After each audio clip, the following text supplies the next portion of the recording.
Fireman nawe rero mukundira ko nawe ibyakina hari ibyo nungukiramo gugu wambaye seriye hako n'ubuzima sasuye ndi seriye ndi seriye njya ngerageza kuba nabase katugene ku musozo ufata gute abantu baryama n'abahuje ibitsina mu kuba ku mukobwa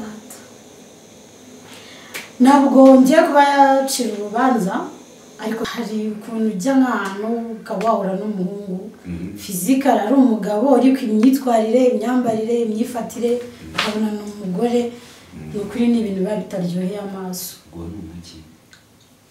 si babarya ntabwo namenya ngo ni umuki buriya nibo bazi ibyo biyita ibyo ari byo ariko ntacyo kubivugaho byari pe ko si byiza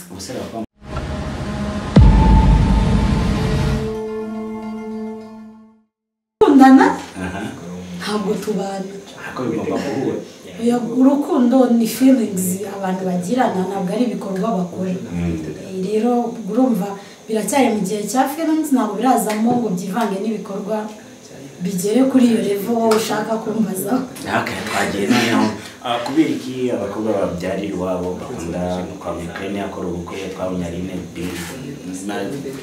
Biju akora ubukwe ariko bigenda byanga kubera iki ntabwo navuga ngo ni ikosa ko baba barabyariye iwabo kuko umwana ni umugisha nubwo wenda hari igihe aza atateguye cyangwa akaba yaza mu gihe bitari ngombwa ariko ntekereza ko iyo byabashije kubaho byanze bikunze aricyo biba bivuze twebwe nk'abantu turagenerwa ku bantu bemera Imana twemera ko Imana ikwikoreza umutwaro ubasha kwikorera kandi no kuba uwo mwana wamugira hari igihe biba ari umugisha kuri we kuko tuzi ko nyinshi ziri mariye zidafite abana rero ntekereza ko kuba we wamugira kubera ko iwanyu nta kosa riba ririmo cyane ko ubu byakira nko kubigira koko kuba rero bakora ubukwe bikanga akenshi hari igihe biva no ku myumvire y'uwo bashakanye ntanyurwe no kuba yashatse yari afite umwana wenda akaba yifuzaga ko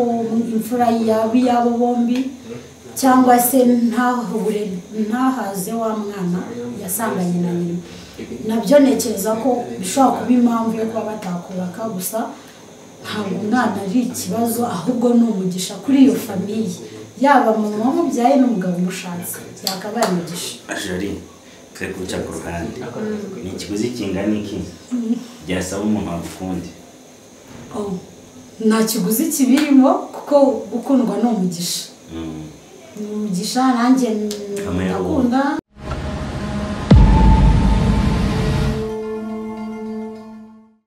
kuko gukundwa ni umugisha ni umugisha nanjye ndakunda nakunda n'uwankunze warubuze gugu warubuze wamuhera ubuntu urukundo ntabwo rugurwa yankunze nta kiguzi cyabamo kugira ngo na appreciate urukundo yangiriye nanjye dukundane dushaka kudakundana kuko ntabwo kugira inshuti bisaba level runaka y'uwo muri inshuti ikibi cyarushaho ni uko ubucuti bwanyu hari aho bwabangama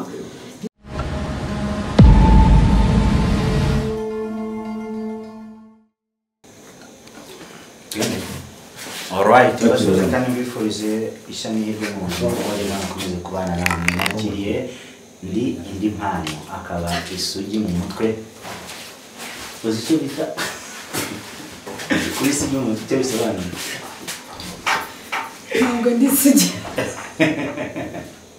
ntabwo ndi isugi mu mutwe waba uzi icyo bisobanuye icyo bisobanuye ntabwo ari byiza ku buryo Ni nakwishimira ko mu mutwe hari ikintu mfitemo hari ibintu byawugiyemo biwuhindura uko nawuvukanye hari ubwenge nagize hari ibyo numvise rero ntabwo ndi isugi mu mutwe umutwe wanjye ufite byinshi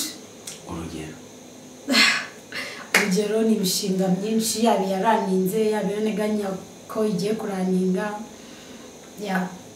kagaciyemo njya gusobanura uko witwa nitwa Noella Jolie nk'uko nawe babwiye umukobwa yiteje imbere kubera ko afite ibyo yagezeho hari na byinshi ateganya kugeraho nongeye nishimiye kubana n'abakunzi ba Iris Rwanda TV turabakunda cyane mudukorere subscribe share kugira ngo dukomeze kubana namwe mu biganiro bikurikiranye turushaho kugira ibyo twungurana mu bitekerezo bimwe navugaga ko ari ibyo mfite mu mutwe byagenze gute kuba kungoye nta kantu wasizeho cyangwa kumenya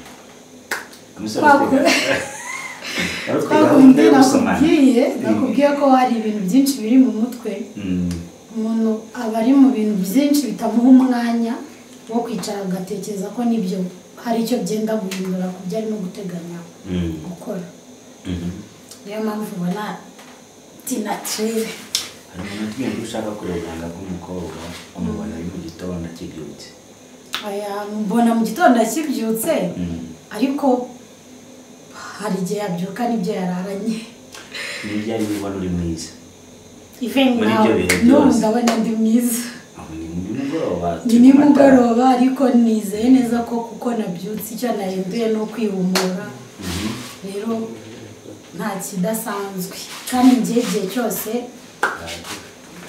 banumva nuzujwe nkumva wuzujwe ejo yagiye gusengera ntabwo ngiye kumeshoninga kubera yuko bitewe n'ibihe umuntu arimo n'aho ageze aho bavuga imana hose arayisanga ko nemera imana nemera yesu n'umwami n'umukiza rero ntabwo nameshoninga gusa nakuriye muri katolike akabyeri gafatira he nowe akabyeri ntabwo navuga ngo ngafatira he ko ntabwo ari nako nkiri imbere sinekeza ko ntakameshoninga iyo nafashe amasaha yo kuruhuka ndakureba muvi ndakureba filime nkavugisha mama wanjye ndamukunda na papa ko mba nari kumwe nabo nkunda kugira igihe kinini cyo kuba numva nabavugisha nkagira ibyo mbabaza bakagira ibyo banyibutsa nicyo kiruhuko cyiza ngira wamujene mukundana mwerukana ryari uragira ngo badatambutse iyereko umujene dukundana ndamukunda cyane ntabwo hashigiye namubonye ariko ntabwo mbujije ko n'uwankunda tutakundana bivuge neza gusa ndamukunda ntabwo tumaze igihe tutabonana turaherukana ariko ibyo biri pasoni ntacyo wabivugaho kirenze ibyo biri pasoni muherutse kubonana nta n'ubu mwahuye mwarabonanye wabanje kuvuga dukundana narabonanye dariziti dukundana wajya ureka kubonana n'abantu batari umujene dukundana mboneho no kumusoza ndamukunda cyane ni abasore mu mwumvise umugore twakiriye I'm really proud for him rero ntabwo nta kibazo kirimo cyo kuba navuga ko mukunda topike y'umunsi nshaka tuganiraho bikunda kuvugwa yuko abakinnyi ba filime abenshi baba ari abafilime ubifatanye ntabwo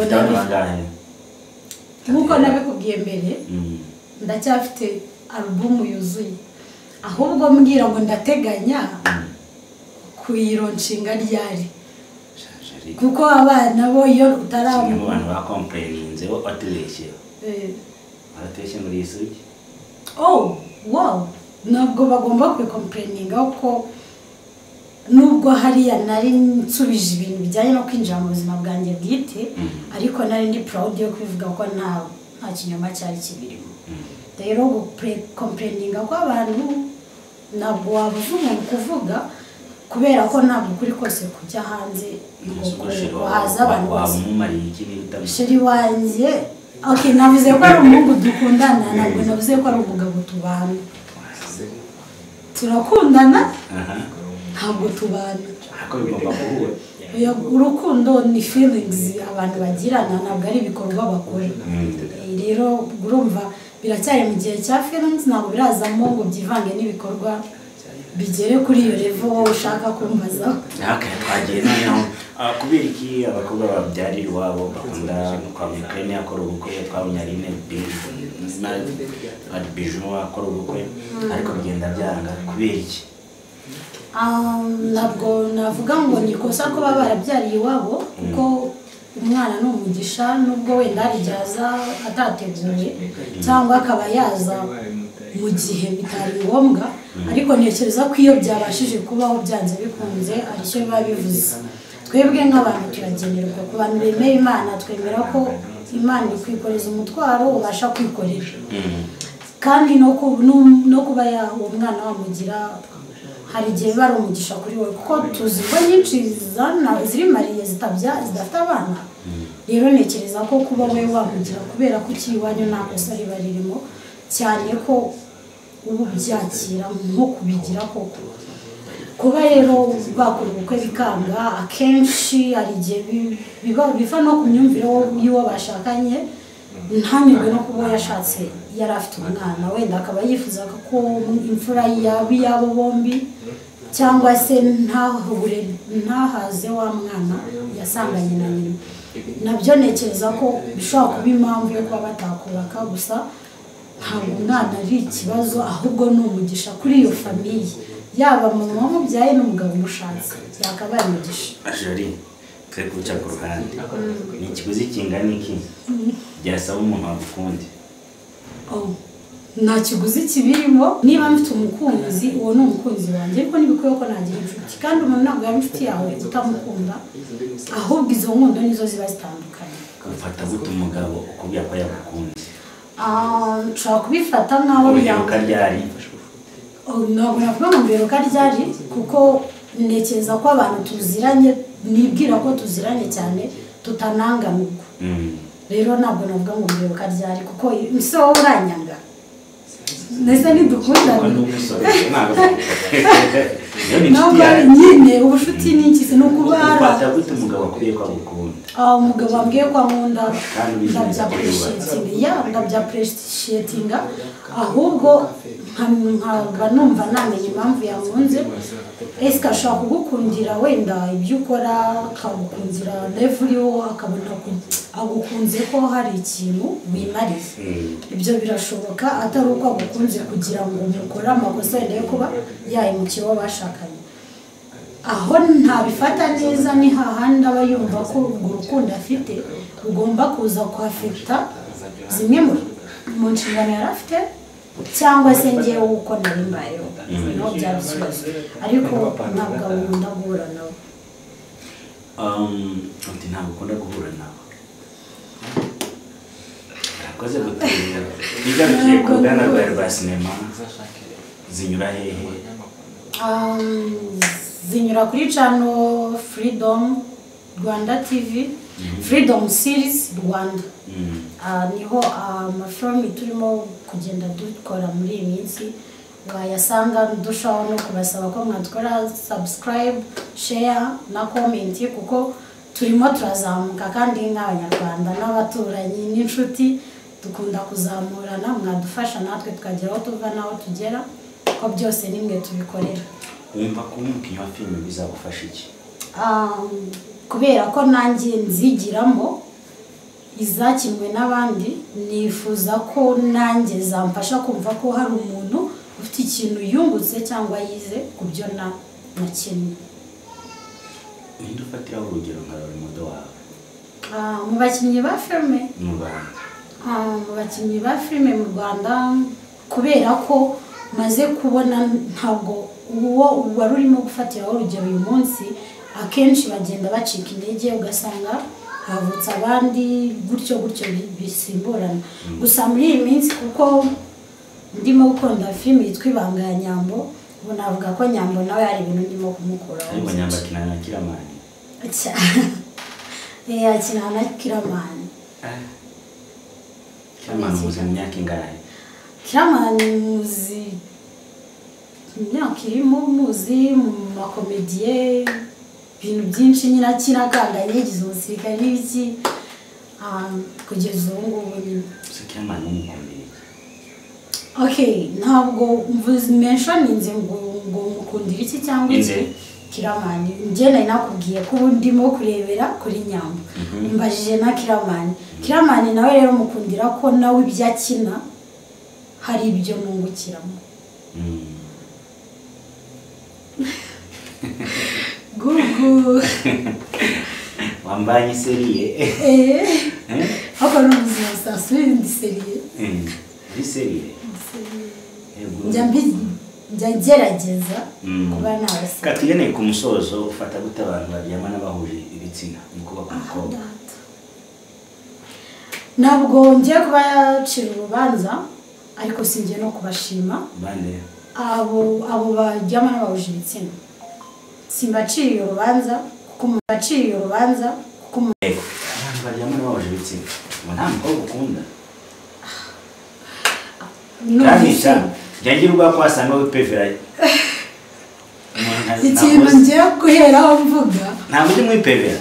Wait, ikintu ngiye guheraho mvuga urimo urirengagiza ko twatangiye mubwira ko mfite umukunzi umuhungu dukundana. Ashana ko ari umusore umukobwa. No way. Mfite umuhungu dukundana nkunda cyane. Kandi nzi ko nankunda. Rero tutanagendeye kuri njye no kubabikora. Ubundi se bwa iki cyo kubavuga. Umuntu akora agira amahitamo ye bitewe n'inyungu bigamijemo ko ntabwo ngiye mubashyigikiye kuko simbakunda. Ntabwo namenya ngo inyungu irimo niyo ko simba nshaka no kubimenyaho cyangwa mbyinjire. Ya arabo nzi arabo tuziranye kuko barigaragaza. Bande. Hano ntabwo mentioning. Ntabwo na mentioning ariko barahari. Ntabwo by'amazina. Muziranye nabande. Ndi. Abantu baryama n'abahuje ibitsina. Ngo nta mukobwa ukunda. Kandi jangira ubwa kwasanga wipevera. Ikintu ngiye guheraho mvuga. Ntabwo uri mwipevera. Wait, ikintu ngiye guheraho mvuga urimo urirengagiza ko twatangiye mubwira ko mfite umukunzi umuhungu dukundana. Ashana ko ari umusore umukobwa. No way. Mfite umuhungu dukundana nkunda cyane. Kandi nzi ko nankunda. Rero tutanagendeye kuri njye no kubabikora. Ubundi se bwa iki cyo kubavuga. Umuntu akora agira amahitamo ye bitewe n'inyungu bigamijemo ko ntabwo ngiye mubashyigikiye kuko simbakunda. Ntabwo namenya ngo inyungu irimo niyo ko simba nshaka no kubimenyaho cyangwa mbyinjire. Ya arabo nzi arabo tuziranye kuko barigaragaza. Bande. Hano ntabwo mentioning. Ntabwo na mentioning ariko barahari. Ntabwo by'amazina. Muziranye nabande. Ndinda. Muziranye babiri. Bipegera abandi bakobwa. Twa kuba nabazi turi kumwe wenda ku ma social media kuko henshi no dukora ibyo byose. No ntabwo turahura. Ko ntabwo nanabyishimiye. Ntabwo baravuga ko yagukunze. Kuko ambwira ko yankunze kugira ngo se. Nashaka kubomora. Mbabarira abakunzi ba Iris TV Rwanda mumbarire ibintu barimo kumbaza ntabwo mbifitiye igisubizo. Ntabwo mbifitiye igisubizo cyo mu menyo rusange igihugu kiri mu majyaruguru y'u Rwanda bakitanga iki? Gituranye n'u Rwanda mu majyaruguru yacyo. Bakitanga iki? Nzanye no muri politike. Oya tugiye mu menyo rusange. Muri geography. Okay, ntabwo nize geography. Igihugu kiri mu majyaruguru y'u Rwanda. Harya DRC. Mwanyibutse imba mumi. Oya naho ngaho nabangiye kubeshya abanyarwanda byansaba gutekereza cyane kandi ndi imbere ya kamera. U Rwanda ruzwi n'uturere ngana. Tugeze mu menyo rusange. Ibyo bintu bitawe. Ngajya mbashimire bakozi twari kumwe. Twabanye kuri Iris TV Rwanda. Cyana ugiye kumera nka yakamana haguruka mu kiganiro wiruke. Ntabwo nahaguruka mu kiganiro ngo niruke ariko icyo nabashije gusubiza nagisimbuza icyo mbasha kuvuga. Mu Rwanda dufite intara zingahe? Shano rozo ndazizi. Ni zingahe? Enye n'umujyi wa Kigali. Okay, uturere. Meruka mu ishuri kera. Amakuru mfite no kwiga muri kaminuza. Ndahita nyine. Ariko mureba abanyeshuri muri gusohora. Niga kuba nyigamo. Biga ibijyanye n'iki? Niga law. Amategeko. None wikanze iki? Kararenganye. No, ntabwo mwarenganye kubera yuko ntuzanabyitiranye mutekereze ko umuntu kuba yaba ari umunyamategeko wawe bivuze ko bitewe n'uwo ari we nuko umuzi hari aho byahorera n'ingingo bazakoresha ibyo nsimbi ikeneye isimbi uwo bita Kigali Boss Babies bakiza bafitaga gute? Okay, nabafataga byari kuba byiza kuko nabafataga nk'abakobwa biteje imbere. Yewe mbona umwe kuri umwe muri bo nyuma y'uko bigaragazaga ari umukobwa wakwifuza kuba nawe hari ibyo wakora kugira ngo nk'ibyo afite ubigire bitewe n'uburyo bwawe n'inzira wabinyujijemo. Si ngombwa ko inzira yanyuzemo abigeraho ubigeraho, ariko kubona bifite byari kuba motivation ku undi mukobwa wese cyangwa umufemeri wo kuba nawe yabigeraho. Icyo wenda ntakunze ni uburyo babipromotinze nk'ari turufu yo kuba bakwita ririya zina. Kuba umuntu aricyo yageraho ni byiza, yabarura umudo waba atarabigeraho, ariko nanone kubigira public ukabigaragaza cyane bihita bigaragaza ko warengere ko hari ababa bakurenze ariko bagifokasinga ku byo barimo kuruta gupapushinga ibyo bagezeho. Gusa nta kibazo cyabo. Jori, twifurije gukomeza gutera imbere muri byose kandi twizere ko movie yawe ukina izaza mukagira aho ikugeza abanyarwanda tukabona dukoze icyamamare cyangwa umusitari. Murakoze cyane. Hari ikindi wumva twavuga tutavuzeho? Ikindi no gushimira abanyarwanda n'abanyarwandakazi, nkabwira ko mbakunda cyane kandi twese hamwe nk'abanyarwanda. Watwibutsa platform ukoresha? Instagram ni Uwase Noella Jolie, TikTok Uwase Noella Jolie nizo nkoresha, even na Facebook ni Uwase Noella Jolie. Watwibutsa iz'akazi? Iz'akazi zose ni kimwe ni Uwase Noella Jolie. Iza filime? Filme ni Freedom Series Rwanda. Okay. Wakoze kubana. Murakoze namwe. Kuyura amapi